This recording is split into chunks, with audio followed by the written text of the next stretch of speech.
I've been reviewing a lot of wireless microphone systems lately, but this time, let's talk about wireless video system. And you guys already know what that is. So let's roll the intro.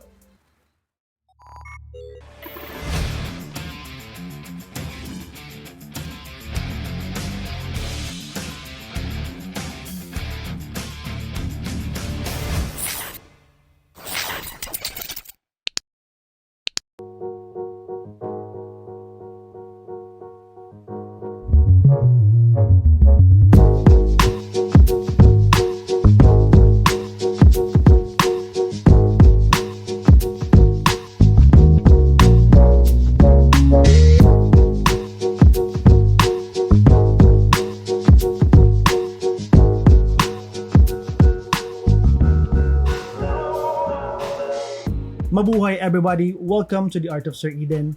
If you are new to this channel and you're kinda interested in those kind of contents, please consider subscribing and tap that bell there so you'll get notified whenever I uploaded a new video. And to my current subscribers, thank you so much for your support. I really appreciate it, guys, because you guys are awesome. And if you saw this on Facebook, I humbly ask you guys to please like my page, follow me on Instagram, and subscribe to my YouTube channel.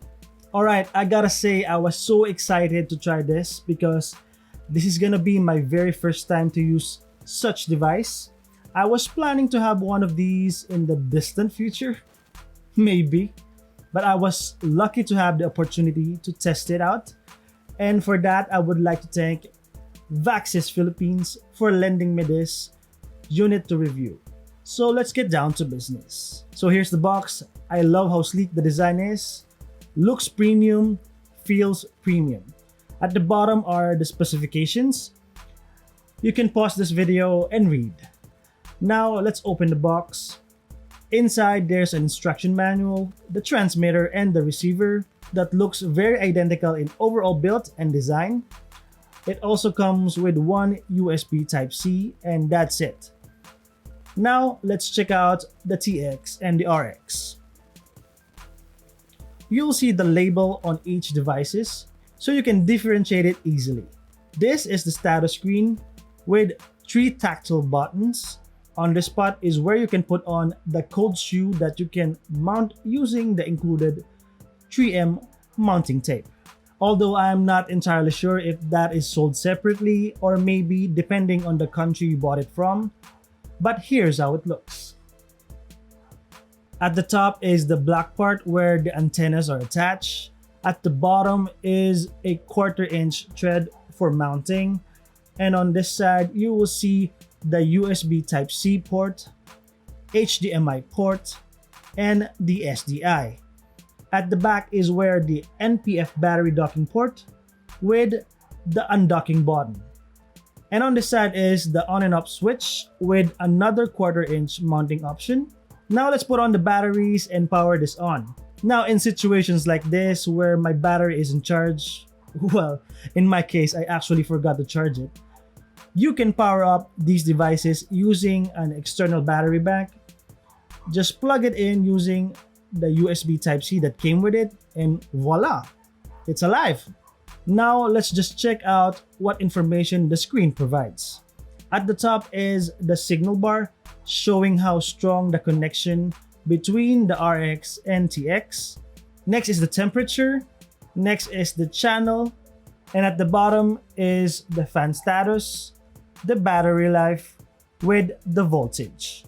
For the build quality, this is made of metal except for the antenna part, but I can tell that this is well built and durable, and it is definitely a premium product. Now you can set this to a field monitor, but if you don't have one, an iPhone or an iPad will suffice. Just download the Vaxis Vision app from the App Store, open it, and here's how you connect it. Get either the TX or the RX, press and hold this button to activate the QR code. Then scan it using your smartphone, and you got yourself a field monitor. You can connect up to 3 mobile devices. I got here an iPhone 7, iPhone XR, and an iPad Pro 10.5, all connected through the Vaxis app. You can also use the field monitor while the mobile devices are connected. And that is pretty neat if you ask me. For the latency, it only has 80 milliseconds, which is very noticeable for normal people's eye, and it is definitely more than enough for me. Now for the iPad, you can tap this to fit the screen to have a better and larger view. Alright, now that we kinda know how to operate it, it is time to test it out.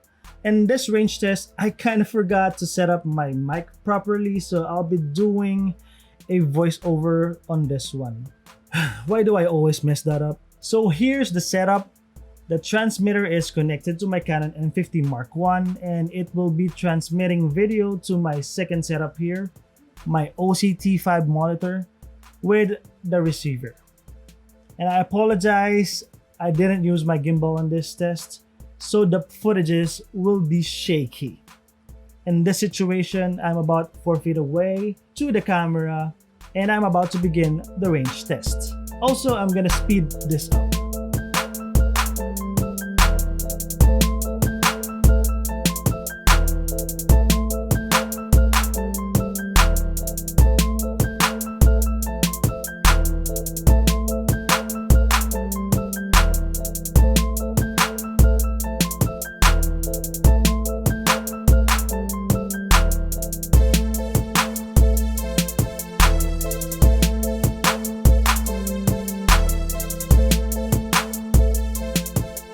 And as you can see, I kept turning my back on the RX, but the Vaxis Atom 500 SDI never lost a signal. Back and forth, guys, back and forth. Also, I didn't experience any interference, even with the vehicles passing through. I believe that I've only reached less than 150 meters, but I gotta say, that is remarkable because I never had any signal drops all throughout the tests. Alright, so here are my thoughts about the Vaxis Atom 500 SDI. Let's start with the things I like because in all honesty, there's nothing much to hate about this product. First is the build quality. It feels durable and well made. It is a premium product for prosumers and professionals. And I believe I've already said that too many times maybe. And I love the form factor, sleek and compact. It is easy to set up on your rig because there's nothing dangling on the sides. The built-in antennas are so satisfying for me. And also, it is easy to put on your camera bag, especially if you shoot a lot on locations. Just slide it in and that's it. You don't have to worry about things such as it might get damaged or it might break during my travels. And that is a really big thing for me, guys. And the most important part is the ease of use. As I've said earlier, this is the very first time I've ever used such device, for less than a week to be exact. But things went smoothly. It was easy to use. The controls are very much straightforward, no fancy stuff, and it gives you more time to focus on other important matters during your shoot. Plus, the range is remarkable. Let me know in the comment section below what you think about the range test that I did. And just to add up, guys, correct me if I'm wrong, I believe the Vaxis is the only brand that provides custom designed body prints for their devices, which is awesome. You can check it out on their website in the links below. Now for the things I don't like. Again, since I've only used it for less than a week, I didn't find anything to dislike about it. On the other hand, the SDI is the only feature that I couldn't maximize due to the fact that I don't have any device that has that capability. So if you're expecting a review on that, I apologize. And alright, no questions asked, guys. I definitely recommend the Vaxis Atom 500 SDI to anyone who needs a wireless video system. This will definitely change and improve your workflow. I'll put on the links in the description below on where you can grab it. And that's it, guys. I hope you find this video helpful. If you want more videos like this, please consider subscribing and tap that bell there so you get notified whenever I uploaded a new video. And again, this is the Art of Sir Eden Tech version. And together, let's explore, learn, create, and share. See you on my next video, guys. Kuya Sir, out. Stay safe, guys. Stay safe, especially here in the Philippines. It's like a movie. Lockdown Part 2.